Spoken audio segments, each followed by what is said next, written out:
গান গেয়ে তো আজ পর্যন্ত অনেক গায়কই ভাইরাল হয়েছে, কিন্তু গান গেয়ে কিছু হুজুরও ভাইরাল হয়েছে। হ্যাঁ, সেটা আমাদের জানা ছিল না অবশ্য, সেটা এই ভিডিওতে দেখবো। মানে টাইটেল আর থাম্বনেলটা দেখে আমার খুব ইন্টারেস্টিং লাগলো, কারণ এরকমও কি হতে পারে। আশা করি এর মধ্যে কিছু কিছু হুজুরের গান আমাদের শোনা আছে, কারণ আগে কিছু ভিডিওর মধ্যে আমরা দেখেছি। আর এর আগে একটা ভিডিও দেখেছিলাম যেখানে ডায়লগ ছিল। হ্যাঁ, ডায়লগ ছিল, যে ডায়লগ গুলো বললে ভাইরাল হয়েছে তারা, কিন্তু আজ গান বা কিছু গজল শুনেছি যেখানে অনেক হুজুরই গজল করেছে বা অনেকেই গজল করে, বাট কিছু হুজুর যে গান গেয়ে ভাইরাল, এটা কেমন টাইপের ভাইরাল সেটা একটু, গজলটা গানের মধ্যে পড়ে না, তো এটা ভিডিও না দেখলে বোঝা যাবে না। একদম, তো চলো ভিডিওটা দেখি।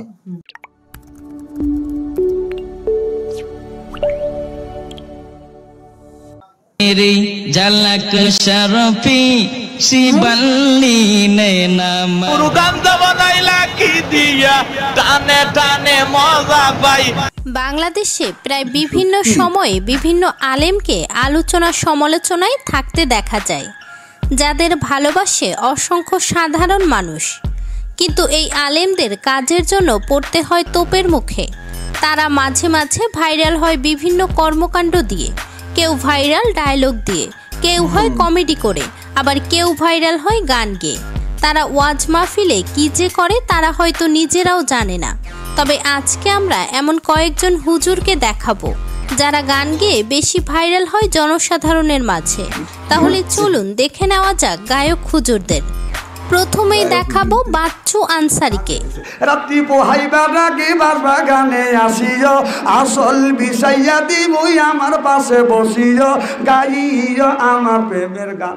এই ভদ্রলোকও ওয়াজ মাহফিলে গান গেয়ে ব্যাপক হারে ভাইরাল হয়। তাকে বিভিন্ন সময়ে ওয়াজ মাহফিলে গান করতে দেখা যায়। এরপর রয়েছে কারি আমানুল্লাহ সিদ্দিক। এই মানুষটি বাংলাদেশের অন্যতম পরিচিত একটি মুখ, যে খুব দীর্ঘ সময় ধরে ওয়াজ মাহফিল করে আসছে।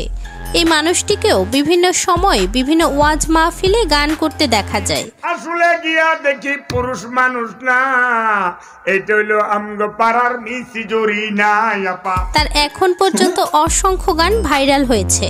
তাকে বিভিন্ন সময়ে বিভিন্ন বিষয়ের ওপর গান তৈরি করে গাইতে দেখা যায়। কুরআন কুরআন দাদা কুরআন কুরআন, এই তো বাদাম, কাঁচা বাদাম। আচ্ছা, নিজে নিজে গান গেয়ে কমেডি করে ভরপুর বিনোদন দেন দর্শকদের। এরপর রয়েছে গিয়াসউদ্দিন তাহেরি।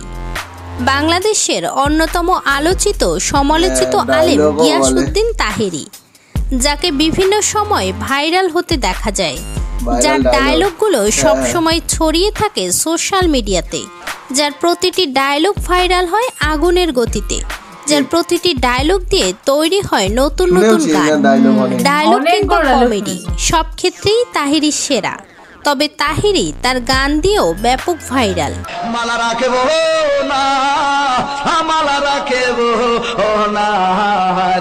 ওয়াজ মাহফিলে তাকে প্রায় গান গাইতে দেখা যায়। এরপর রয়েছে ইলিয়াসুর রহমান জিহাদি।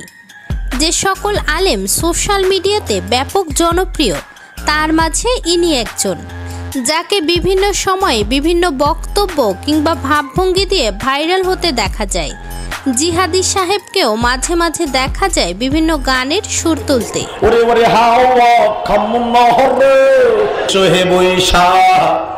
আমার অন্তরে ওই আকাশে এমন কিছু গান রয়েছে তার গাওয়ার কারণে ব্যাপক হারে ভাইরাল হয়েছে সারা দেশে। এরপর রয়েছে বাংলার অন্যতম সেরা হুজুর গায়ক গোলাম রাব্বানী।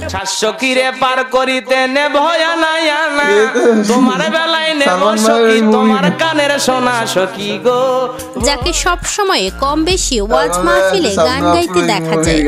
তার খুব কম ওয়াজে রয়েছে যেখানে তিনি গান গায়নি। তার অসংখ্য গান রয়েছে যা সোশ্যাল মিডিয়াতে ব্যাপক হারে ভাইরাল। বলবো না গো আর কোনদিন ভালোবাসো তুমি মরে। বাংলাদেশে যত বাউল গায়ক গানও হুজুর গাইতে শুরু রয়েছে করে তাদের সকলের মহারাজা গোলাম রাব্বানী। এরপর রয়েছে বাংলাদেশের অন্যতম পছন্দের একজন আলেম মিজানুর রহমান আজহারী। এনাকে অনেক তিনি সময় বাংলাদেশ অনেক সহ বক্তব্য গোটা দিতে শোনা বিশ্বে যায়। কতটা গোটা জনপ্রিয় বিশ্বে, তা আমাদের সকলেরই জানা। এই বিজ্ঞ আলেমকেও একদিন মঞ্চে বসে গান গাইতে দেখা যায়। সুরমা গঙ্গর পড়বারি শাহজালালের উত্তর সুরি, দেশ বিদেশে বেড়াগিরি, আমরা হকল সিলোডি, আমরা হকল সিলোডি। সিলেটি ভাষার এই গানটি তার মুখে শোনা যায়। আসলে এটা গান নাকি শব্দের মিলন সেটা বোঝা দায়। কিছু কিছু আলেম রয়েছে যারা সোশ্যাল মিডিয়ার ট্রেন্ড নিয়ে ব্যাপক সচেতন। ভারতের জনপ্রিয় সং শ্রীবাল্লি, এই গানটি এক আলেমকে স্টেজে বসে গাইতে শোনা যায়। तेरी झलक शर्फी सी बल्ली नैना আসলে আলেমরা ওয়াজ মাহফিলের মাঝে এসব কর্মকাণ্ড করে ইসলামকে বিতর্কিত করছে। ওয়াজ মাহফিলে তাদের এই কর্মকাণ্ডগুলো দ্রুতই ত্যাগ করা উচিত।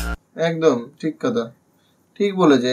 মানে ওয়াজ মাহফিলে যেটা হয় তোমাদের মানে ধর্মকে নিয়ে যেটাকে বিস্তার করা হয়, হ্যাঁ, যেমন আমাদের এখানে হয়, আমাদের যে পুরোহিতরা আছে বা পণ্ডিতরা বা যে আছে। পণ্ডিতরা আছে, বড় বড় বিজ্ঞ হ্যাঁ। মানুষ যারা আমাদের ধর্ম প্রচারে মানে আমাদেরকে অনেক কিছু জ্ঞান দেন। জ্ঞান দেয়। তো সেখানে তোমাদের ক্ষেত্রেও তাই, তোমাদের হ্যাঁ। ধর্মের ব্যাপারে জ্ঞান দেওয়া হয়, হুজুররা দেয় যেরকম। হুজুররা দেয় যেরকম। তো এইখানে তো সেখানে- গানগুলো আর এমনিতে আমি শুনেছি মানে এই ধর্মের মধ্যে গানটা মানে এই টাইপের মানে খুবই টাইপের গানগুলো মানে কি যেন হারাম এরকম হ্যাঁ, কিছু বলা তোমার হয়। হারাম ব্যাপার কিছু একটা আছে যেগুলো হ্যাঁ, সঠিক আমরা মানে- জানি না, হয়তো ভুল বলে থাকতে পারি, তার জন্য ক্ষমা করে দিও। হ্যাঁ, মানে যেটা শোনা কথা, এগুলো এগুলো সব শোনা শোনা, কথা, যে তোমাদের কিছু গান আছে যেগুলো তোমাদের শোনা হারাম বা এরকম কিছু একটা ব্যাপার আছে। তো সেখানে তো এগুলো আর চলেই না, হুজুরদের মুখে তো গান এই একদমই চলে টাইপের না। একদমই। তো যাই হোক, মানে হ্যাঁ, কিছু কিছু ভাইরাল ডায়লগ আছে, ডায়লগ গুলো ঠিক আছে, ডায়লগ গুলো হয়তো হতে পারে। কথা বিতর্কে অনেক সময় অনেক কথা বলা হয়। আমাদের এখানকারও যেখানে বড় বড় হ্যাঁ, পণ্ডিতরা অনেকের যখন কিছু ডায়লগ মানে কথাগুলো আসলে ডায়লগ হয়ে যায়, মানে হচ্ছে এমন এমন টপিকে এমন এমন কথা বলা হয়, মানে বলেন যার জন্য যেগুলোকে ডায়লগ আকারে একটা হয়ে যায়, ভাইরাল হয়ে যায়। কারণ এখন তো সবকিছু সোশ্যাল মিডিয়ার যুগ, সোশ্যাল মিডিয়ায় সবকিছু পাওয়া যায়। কিছু তো জিনিস হ্যাঁ, কিন্তু গানগুলো কিছু কিছু গান মানে মনে হলো যে হ্যাঁ, এগুলো না করলেই ভালো। যাই হোক, আমরা এগুলো বলার কেউ নই, তারা হুজুর মানুষ, তারা নিজেরা ভালো বুঝবে। তো আমরা মজার জন্য ভিডিওটা দেখেছি, দেখে মজা নিলাম, ভালো লাগলো আমাদের। তো তোমাদের কেমন লাগলো কমেন্টে জানিও, আর কতজন আমাদের সঙ্গে একমত সেটাও কমেন্টে জানিও। মানে তোমাদের কি মত এই বিষয়ে, আমরা ঠিক বলেছি না ভুল বলেছি সেটা তোমরা জানিও। জানিও। হ্যাঁ, তো দেখা হচ্ছে নেক্সট ভিডিওতে। ততক্ষণের জন্য সুস্থ থেকো, সুরক্ষিত থেকো, ভালো থেকো, ভালো থেকো। টাটা। চলো, টাটা।